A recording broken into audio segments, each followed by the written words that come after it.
매주 금요일 다양한 문화 소식과 함께 그 속에 숨은 과학 이야기를 나눠보는 과학 스포일러 시간입니다. 오늘은 5년 만에 재개봉한 우주재난 영화 그래비티를 준비했습니다. 먼저 화면으로 만나보시죠. Thank you, Doctor. Sharif. Explorer, copy. Kowalski for... Explorer's been hit. Explorer, do you read? Explorer, over, Explorer. Astronaut is off structure. Dr. Stone is off structure. Dr. Stone, detach. You must detach. If you don't detach, that arm's going to carry you too far. Listen to my... Houston, I've lost visual, Dr. Stone. Houston, I've lost visual, Dr. Stone. Down to 1%.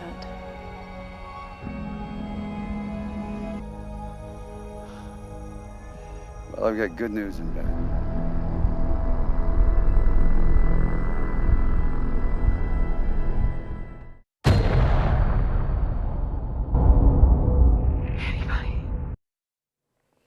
오늘도 양혜영 기자와 함께하겠습니다.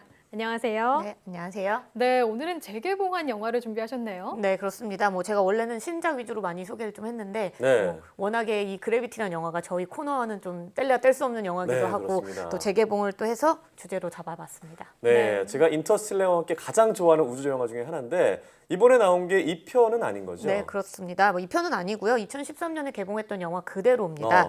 어. 이 영화가 허블 망원경을 수리하던 우주 비행사가 우주 쓰레기랑 부딪히면서 우주 미아가 되고 우여곡절 끝에 지구로 귀환하는 과정 이런 걸 그린 영화잖아요. 네. 영화 네. 내용은 그대로고요.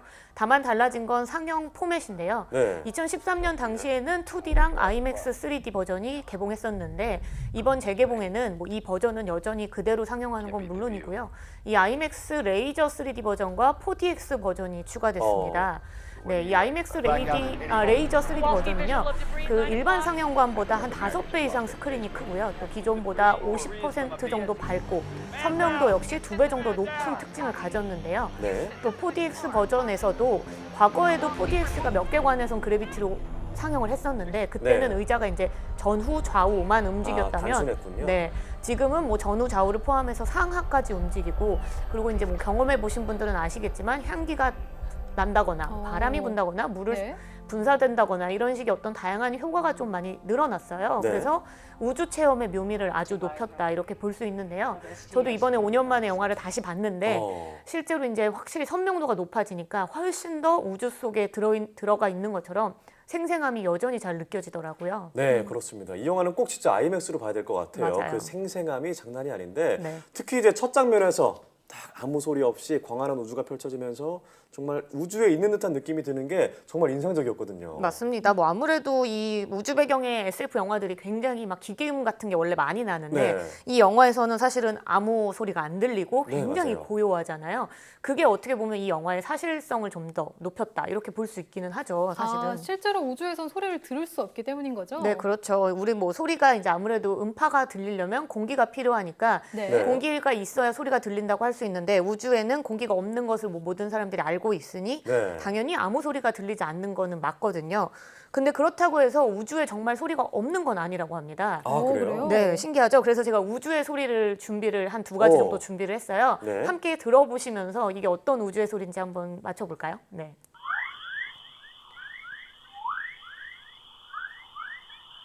네. 지금 들리는 소리도 우주의 소리인데 어떤 소리일까요? 돌고래 소리 같은데요. 네. 약간 새 소리 같기도 하고. 네. 요거는 또 다른 우주 소리입니다. 약간 바람 소리 같아요. 기차 소리 같기도 하고요. 네. 네, 굉장히 신기하죠? 네.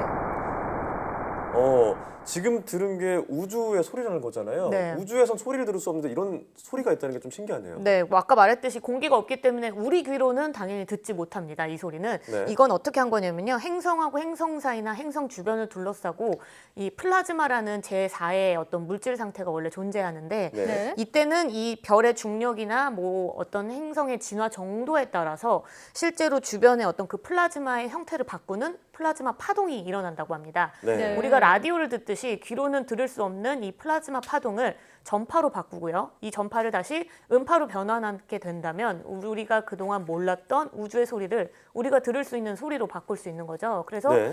아까 들어보신 그 우주의 소리가 첫 번째 건 지구의 소리고요. 두 번째 거는 목성의 소리였거든요. 네. 우리가 뭐 그 플라즈마를 파장을 관측한 값을 가지고 그거를 음파로 바꿔서 만들었습니다. 그래서 이제 우리가 망원경을 이용한 천문학을 우주를 본다라고 표현을 한다고 하면요. 네. 지금 탐사선이 관측한 신호들을 분석해서 전파로 바꾸고 음파로 바꾸는 건 우주를 듣는다 이렇게 표현한다고 합니다. 네, 정말 들리지 않는다고 소리가 없는 게 아니었네요. 네.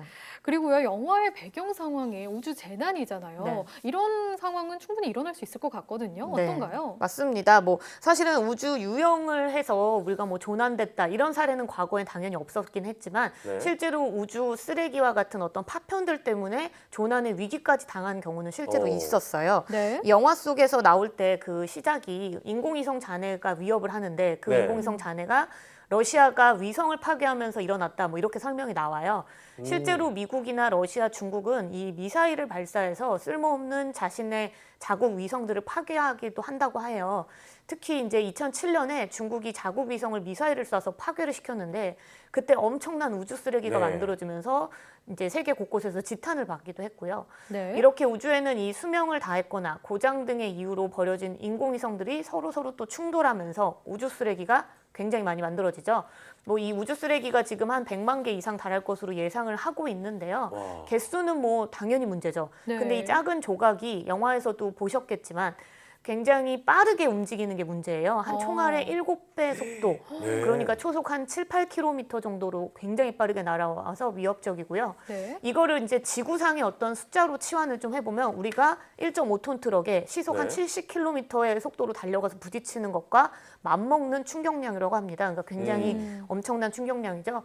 영화에서처럼 이 우주 쓰레기가 이 우주 재난의 가장 위험 요소인데 특별히 이제 그 국제 우주정거장에서는 우주 쓰레기로 이제 피해를 보는 것들이 있어서 실제로 지금까지 한 10번 정도 위치를 바꾸는 회피 기동을 했다고 네. 하고요. 네. 2011년에는 우주 쓰레기가 너무 가까이 접근하게 돼서 이게 만약에 정말 영화처럼 부서질 것 같아서 네. 우주 비행사들이 실제로 탈출용 우주선에 대피를 하면서 기다렸던 시기도 있었다고 합니다. 그럼 실제 영화와 비슷한 장면이 있었다는 얘기인데 네. 그럼 영화처럼 뭐 망원경에서 이제 국제 우주정거장으로 맨몸으로 넘어가고 네. 그리고 우주선 타서 그 당시 이제 중국 우주정거장으로 넘어가는 네. 이것이 가능할까요?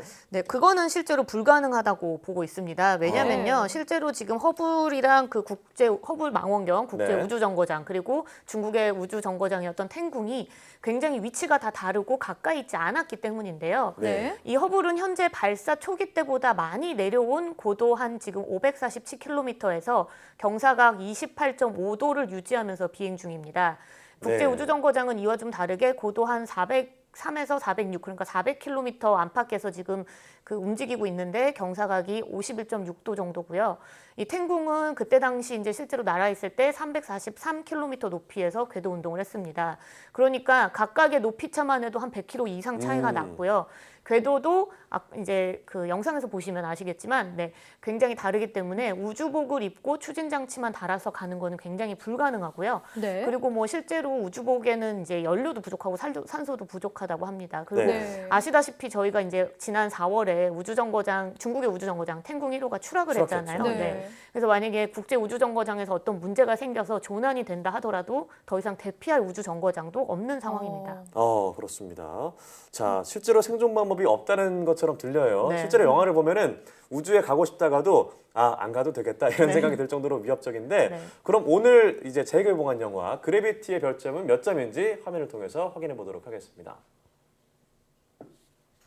영화 그래비티 별점 4개 반입니다. 네, 우주 속의 고독을 생생히 느낄 수 있는 것은 물론이고 너무나도 과학적인 영화이기 때문에 별점 좀 많이 줬습니다. 네, 오늘 별점 4개 반이 나왔는데요.